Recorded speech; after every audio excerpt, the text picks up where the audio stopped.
Deputy commissioner سبی منصور قاضی کی صدارت میں 15 جولائی کو شروع ہونے والی مونسون بارشوں اور ریلیف انتظامات کی تیاریوں کے حوالے سے ایک اعلیٰ سطحی اجلاس منعقد ہوا۔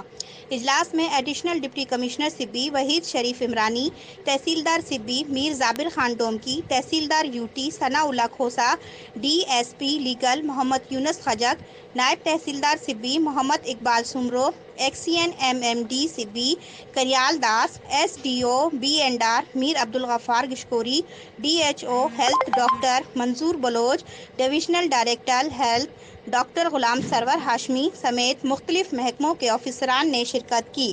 اجلاس میں ضلعی افسران نے ڈپٹی کمشنر سبی کو اپنے محکموں کی جانب سے مونسون بارشوں کے دوران کسی بھی ممکنہ صورتحال سے نمٹنے کے لیے انتظامات اور تیاریوں کے حوالے سے آگاہ کیا۔ اس موقع پر ڈپٹی کمشنر سبی منصور قاضی نے اجلاس کے شرکاء سے خطاب کرتے ہوئے کہا کہ محکمہ موسمیات نے آنے والی بارشوں کے لیے نئے اسپیل کی ایڈوائزری جاری کر دی ہے، جو 14 جولائی سے شروع ہو رہے ہیں، میں ضلع سبی بھی شامل ہے۔ انہوں نے کہا کہ اس حوالے سے ضلعی انتظامیہ مکمل طور پر تیار ہے، لیکن ضلعی محکمے بھی مونسون بارشوں کے بعد پیدا ہونے والے کسی بھی ممکنہ صورتحال سے نمٹنے کے لیے تیار رہیں۔ انہوں نے کہا کہ محکمہ ایم ایم ڈی بلڈوزر اور محکمہ ایریگیشن بھاری مشینری اور عملہ کو تیار رکھیں۔ انہوں نے کہا کہ میونسپل کمیٹی سبی شہر میں مختلف پوائنٹ بنائیں اور ٹیمیں تشکیل دیں، جو بارشوں کے بعد روڈوں اور گلیوں میں